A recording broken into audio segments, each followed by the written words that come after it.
It is a summer of 1974, and your dad is on a British beach trying to hammer a striped windbreak into wet sand with the heel of his shoe. It is not going well. One pole is leaning at a daft angle. The canvas is flapping straight into his face. Your mum is holding the sandwiches away from the sand with the look of someone who knew this would happen. Your brother is crying because his castle has already collapsed. You're standing there with one shoe full of grit and a melting ice cream running down your wrist. That was the British seaside. Not calm, not warm, rarely what anyone planned. But somehow, it still felt like the best day of the year. There are 10 seaside traditions in this video. Things Britain once loved that were cold, sticky, awkward, and somehow completely unforgettable. The second I mention them, they will probably come straight back. The windbreak was the first proper faff of the day. Those striped canvas barriers came with wooden poles, and the plan was dead simple. Push them into the sand, block the wind, protect the sandwiches, and pretend you had created a little private sitting room by the sea. It never quite worked like that. The sand was either too soft or too hard. One pole always went in crooked. Then one gust came along and slapped the whole thing straight into your dad's face. He blamed the tide, the council, and whoever packed the bag. Not himself, obviously. Never himself. The windbreak did not always stop the wind, but it did tell the rest of the beach that your family had arrived and were absolutely sorted. Then came the hired deck chair, which sounds like a reasonable idea until you actually try it.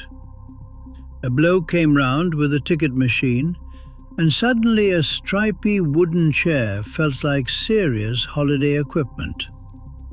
Getting into it was the first challenge. The canvas dropped, the frame shifted, and your dad ended up about 6 inches from the sand with his knees round his ears. Getting out was worse. There was grunting, muttering, one hand pushing against the beach, the whole family pretending not to watch. Someone always said, "Do not pull me, you will have me over." Once you were in, though, you stayed in.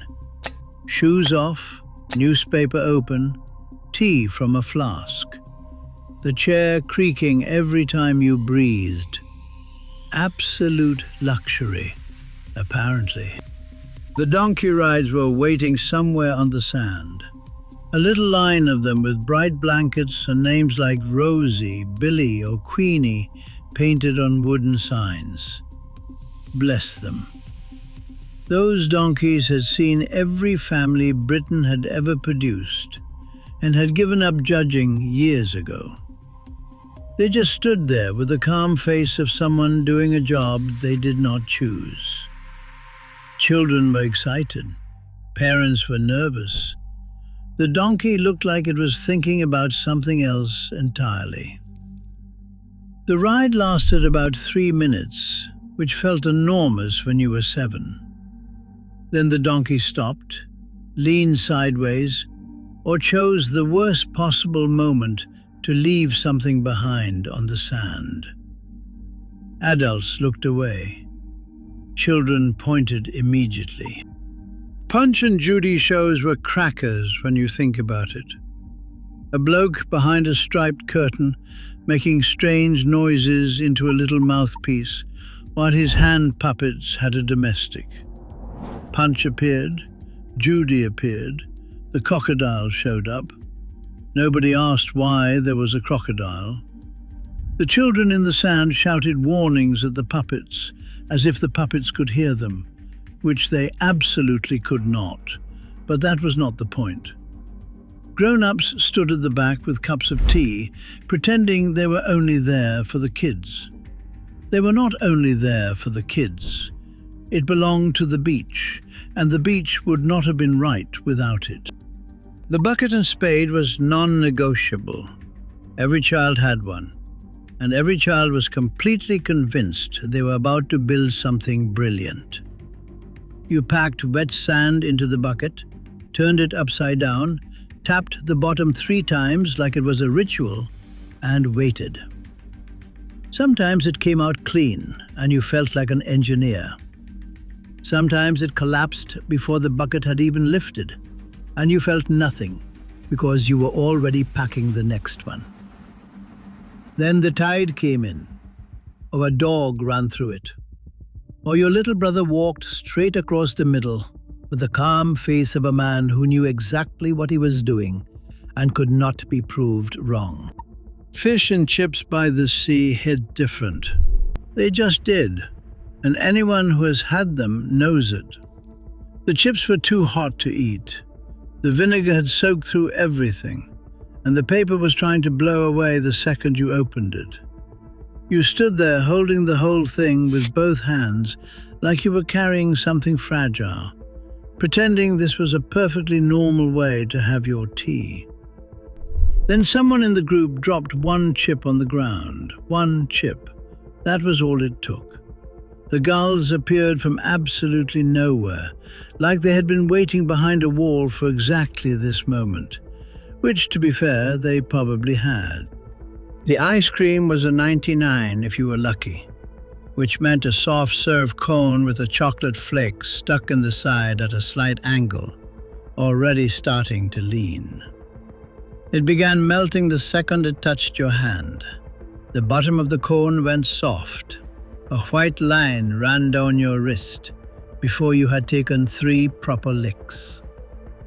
Parents came at you with a damp tissue, which somehow made everything stickier and added a faint smell of handbag to the whole experience.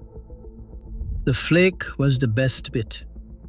The last soggy mouthful at the bottom was the worst bit, especially when it tasted slightly of sand, wet paper, and decisions. The arcades were a right con, and everyone went in anyway. Pushers, grabbers, racing games, fortune teller machines, and glass cases full of prizes nobody actually needed. You put a coin into a pusher and watched it land right on the moving shelf. This time, you thought, surely this time the whole pile tips forward. It did not. The coins trembled at the very edge, promised you everything, then stayed exactly where they were, like they had been glued there, which, now you are older, you suspect they might have been. So you put another coin in. That was how they got you. That was always how they got you. The pier was the grand walk of the day, and you took it seriously. Past benches and shelters and little kiosks, with the sea moving below the boards under your feet. On a windy day, the whole thing felt alive, which was either exciting or slightly alarming, depending on your age. You could hear the waves underneath and feel the gaps in the planks, and your brain kept making you look down, even when you absolutely knew you should not. Piers turned ordinary seaside towns into proper resorts. They also gave you the quiet background feeling that someone had hopefully checked the bolts at some point relatively recently.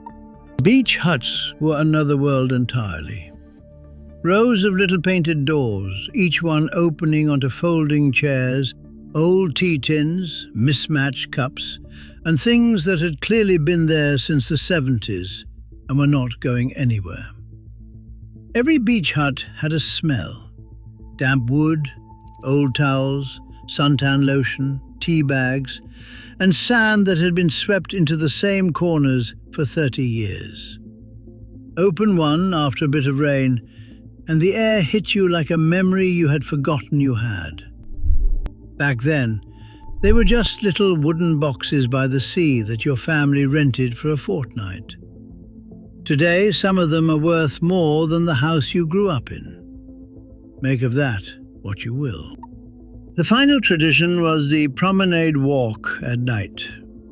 After tea, when everyone was done in but nobody wanted to go back to the digs just yet, families drifted slowly past lit-up arcades, closed shops and benches facing the dark sea. The lights reflected off wet pavements. The air had gone cold. Children carried plastic toys they had won or bought, already half broken. Someone asked for another ice cream. Someone else said, "You have had enough and we are going home." It was not grand. Nobody was going to write a postcard about it. But it had that particular end-of-day feeling that you only get on holiday, when everything slows right down and nobody is rushing anywhere. None of it was perfect. That was the whole point. The windbreak that would not go in straight, the deck chair that nearly had your dad over, the donkey that stopped walking for no reason, the sea that was somehow always colder than you remembered, the arcade machine that was absolutely about to pay out until it was not. A lot of it has gone now. But if you grew up with it, you do not need much to bring it back. One whiff of vinegar near the sea, one arcade clattering in the distance, one gull kicking off above a pier. Suddenly you are right back there, standing on the promenade with cold hands, sticky fingers, and half the beach still in your shoes. Which one came back to you first? Drop it in the comments. And if someone in your family still bangs on about seaside holidays like this, send it to them. They will know exactly what this felt like.